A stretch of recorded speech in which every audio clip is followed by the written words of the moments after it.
Durante las últimas temporadas de Smallville, el éxito de la interpretación de Justin Hartley como Oliver Queen fue tan notable que los ejecutivos de la cadena CW consideraron seriamente desarrollar un spin-off centrado exclusivamente en el personaje. Sin embargo, el proyecto nunca llegó a realizarse, en gran medida debido a las dudas del propio Hartley, quien no estaba totalmente convencido de la viabilidad o el enfoque de una serie dedicada en solitario al Arquero Esmeralda en aquel momento. Paralelamente a esta propuesta existió una visión ambiciosa para expandir el universo televisivo de DC, con un proyecto centrado en una versión televisiva de la Liga de la Justicia. En ella, Oliver Queen fungiría como el líder indiscutible. Este concepto era de gran interés para la producción, y de manera notable estaba previsto que fuera liderado creativamente por Steven Decknine, quien años más tarde ganaría un amplio reconocimiento en la industria desempeñándose como showrunner en la aclamada serie de Daredevil de Marvel para Netflix. La idea de dar luz verde a una serie de Green Arrow permaneció en el tintero hasta la conclusión definitiva de Smallville en el 2011. Al cerrarse el ciclo de una serie que durante décadas narró la juventud de Clark Kent, los directivos de la cadena finalmente retomaron el concepto del Arquero Esmeralda, pero decidieron reiniciar la narrativa desde cero, optando por no continuar con la versión de Harley ni vincularse directamente con la continuidad establecida previamente en la serie de Superman. Para poder liderar esta nueva propuesta se realizó un proceso de casting que culminó con la elección de Stephen Amell, cuya capacidad física y enfoque dramático encajaban con la nueva visión que el estudio intentaba plasmar. A diferencia del tono aventurero y fantástico que caracterizaba Smallville, el equipo creativo decidió que esta producción debía tener una identidad propia, alejándose de los tradicionales de las series de superhéroes de la época para buscar un estilo más crudo y realista. La principal fuente de inspiración para esta nueva etapa que se convertiría en Arrow en el 2012 fue la exitosa trilogía de The Dark Knight, dirigida por Christopher Nolan. Al igual que el Batman de Nolan, los creadores de Arrow apostaron por un mundo con tintes más sombríos y terrenales, estableciendo un tono que definiría el nacimiento del Arrowverse y marcarían un punto de inflexión en cómo se estaban contando las historias de superhéroes en televisión comercial. La estructura narrativa de la primera temporada de Arrow se sostiene sobre un brillante paralelismo entre la actualidad de Starling y el pasado de Oliver Queen en la isla de Lian-Yu, mientras que en el presente vemos a un vigilante calculador, experto en combate y con una misión definida para redimir el nombre de su familia. Los flashbacks de la serie actúan como una pieza de rompecabezas que revelan poco a poco cómo ese joven millonario y despreocupado fue forzado a convertirse en un arma letal para poder sobrevivir.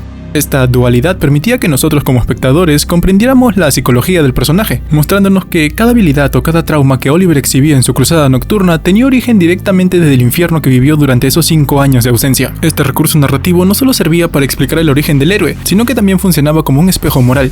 En el presente, Oliver luchaba contra los criminales de su lista, utilizando tácticas a menudo brutales, mientras que en el pasado vemos cómo el entorno salvaje de la isla y la influencia de personajes como Zhao Fei o Slade Wilson lo obligaron a abandonar la humanidad que le quedaba para poder sobrevivir. Esta narrativa de dos tiempos hacía que la serie tenga un ritmo dinámico, manteniendo así el interés de nosotros como espectadores, aunque temporadas después esto iría involucionando. En la primera temporada tenemos la introducción del personaje de Felicity Smoot, quien es uno de los accidentes creativos más afortunados de la televisión moderna. Originalmente, Emily Beth Richard fue contratada para aparecer en un único episodio en la primera temporada, como una experta en inteligencia tecnológica para la empresa de Queen. Sin embargo, su carisma natural y su inmediata e innegable química en pantalla con Stephen Amell cautivaron al instante tanto a los productores como a la audiencia, lo que transformó un rol técnico de fondo en el corazón central de la serie. Este cambio de planes se intensificó debido a un problema imprevisto con el romance principal de la serie. Los creadores habían diseñado la historia para que Laurel Lance fuera el gran amor de Oliver Queen, siguiendo así la tradición de los cómics. El problema radicó en que la relación entre Oliver y Laurel se sentía forzada y carecía de la chispa romántica necesaria para sostener el drama a largo plazo. Al notar que la dinámica entre Oliver y Felicity fluía sin esfuerzo y generaba una enorme simpatía en los fans, los guionistas decidieron pivotear y restarle peso al romance de Laurel para darle prioridad a Felicity. Con el pasar de los episodios de las temporadas, Felicity pasó de ser una aliada informática a convertirse en uno de los miembros más indispensables del equipo Arrow y eventualmente en la esposa de Oliver Queen. Esta evolución no solo alteró el destino del personaje, sino que cambió por completo el rumbo del Arrowverse. El fenómeno fue tan masivo que DC Comics tuvo que integrar formalmente a esta versión de Felicity Smoot a su universo de historietas impresas, consolidando así un legado que comenzó con una simple aparición en una sola escena de la primera temporada. En la segunda temporada, Colton Haynes se convirtió en uno de los actores más queridos de la serie, al interpretar a Roy Harper y su alter ego Arsenal. Sin embargo, con el pasar de las temporadas, tuvo que entrar y salir constantemente de la serie, debido a una profunda crisis de salud mental y física que le impedía soportar el ritmo de grabación.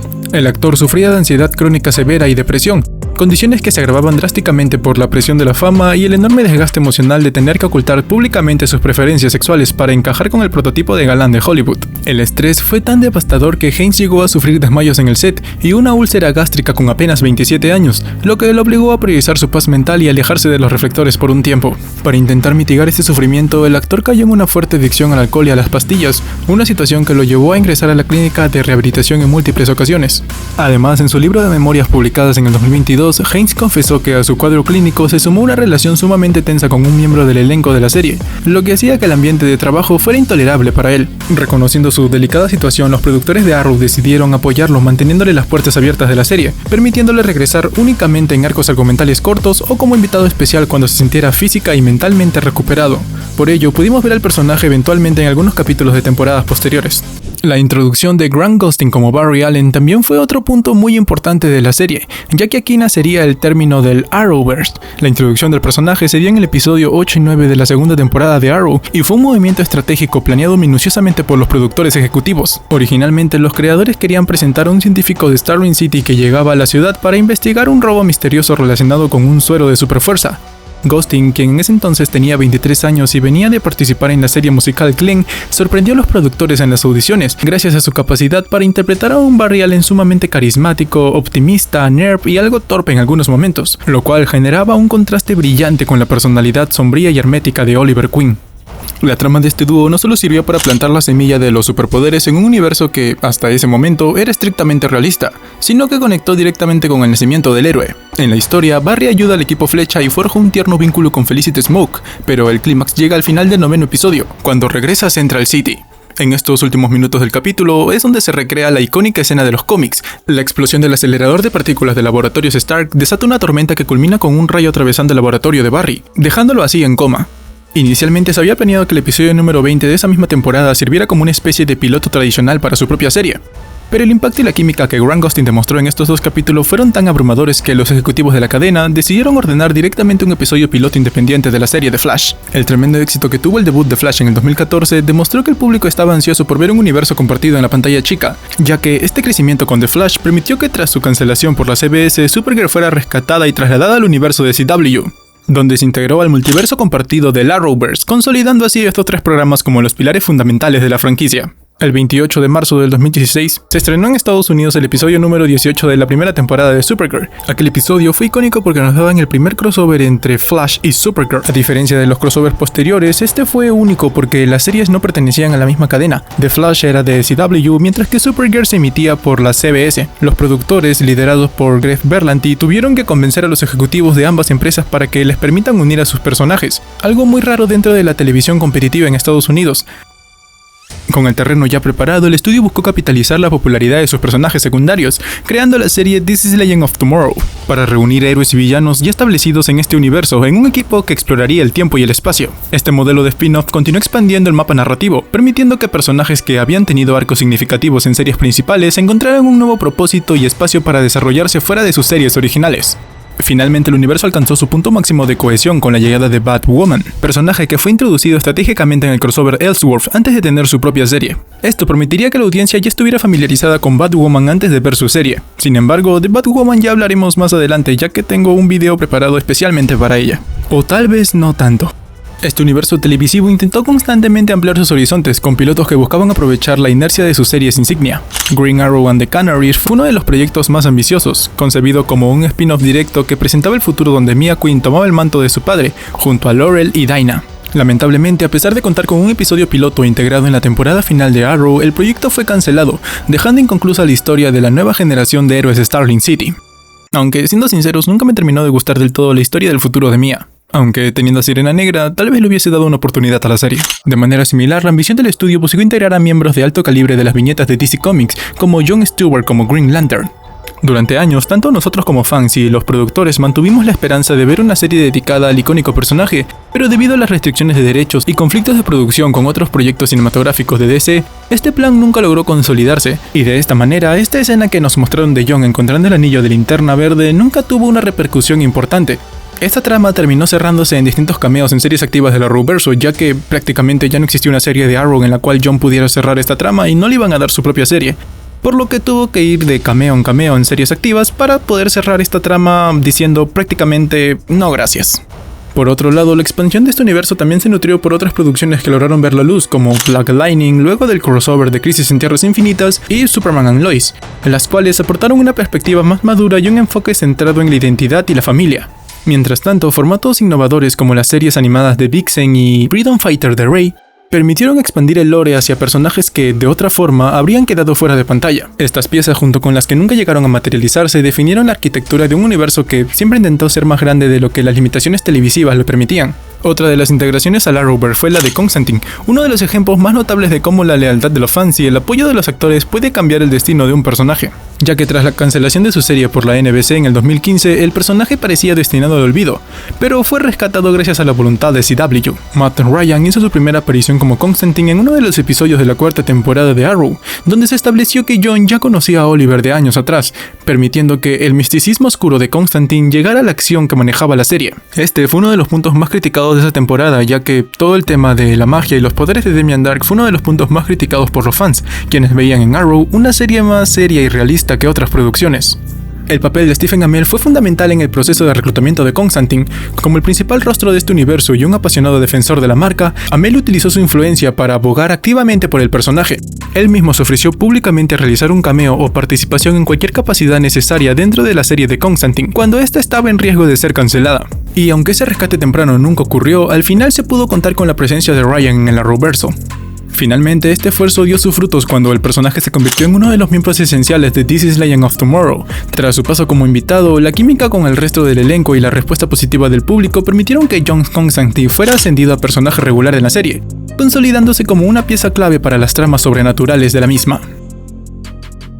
En la quinta temporada de la serie tuvimos la salida de Willa Holland, quien interpretó a Tia Queen. Su salida comenzó a gestarse desde el final de la cuarta temporada de Arrow, ya que la actriz le expresó al showrunner Mark Guggenheim su deseo por reducir su tiempo en pantalla para pasar más tiempo consigo misma y dedicarse a otros proyectos profesionales. Por esta razón, la producción modificó su contrato para la temporada 5 y 6, limitando su participación a solo 14 episodios de los 23 por año que se realizaban. Esto obligó a los guionistas a justificar sus largas ausencias en la trama argumentando conferencias del gobierno o dejándola en un coma temporal.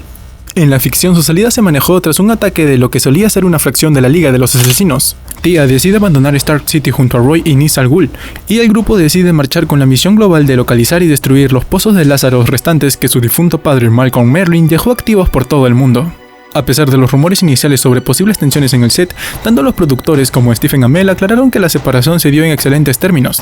El equipo creativo respetó su postura de no querer renovar su contrato tras 6 años de intenso trabajo físico y emocional dentro del Arrowverse, y la partida de Holland dejó un gran vacío en los fanáticos al tratarse de uno de los personajes originales más queridos de la serie.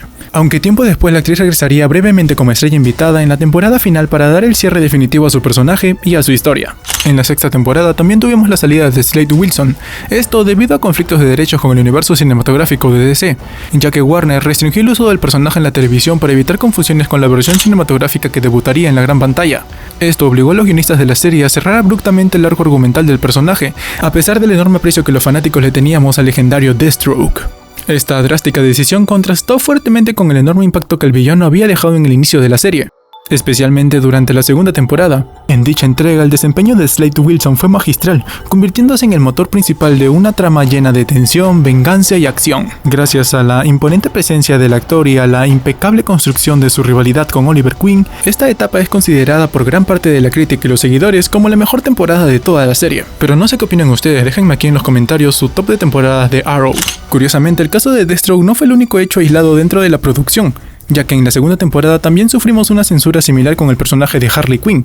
Originalmente los creadores de la serie tenían planeado introducir formalmente a la famosa villana dentro de la serie, llegando a incluir un breve cameo de su silueta y su voz en uno de los episodios. Sin embargo, DC previó su desarrollo en pantalla debido a que su universo cinematográfico ya estaba reservando de forma exclusiva al personaje para la película del Escuadrón Suicida. Ambos casos demuestran cómo las ambiciones de las películas de DC afectaron directamente la libertad creativa dentro del Arrowverse. A pesar de que la serie demostró gran capacidad para construir villanos memorables y dinámicas complejas, las políticas de derechos del estudio terminaron limitando el potencial de personajes tan icónicos como Slade Wilson o Harley Quinn. Y al final, estos inconvenientes técnicos dejaron a los fanáticos con la constante duda de qué tan lejos habrían llegado estas historias sin las restricciones del ya fallecido universo cinematográfico de DC.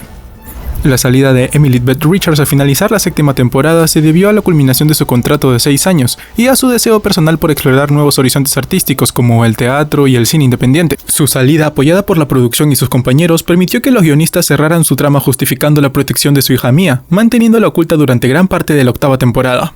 A pesar de su ausencia, la actriz regresó para el episodio final de la serie, ofreciendo un cierre emotivo a la historia de amor de la pareja principal. En las escenas finales se muestra el reencuentro de una Felicity anciana con un Oliver en una dimensión del más allá, dándole así un cierre digno tanto a la pareja como a la serie que lo inició todo. Y saben, lo curioso de esto es que este canal también empezó con un resumen del primer capítulo de Arrow, video que ahora está en privado, pero tal vez algún día lo ponga en público para que puedan ver la evolución del canal desde el inicio. Pero esa es otra historia. Muchas gracias por ver.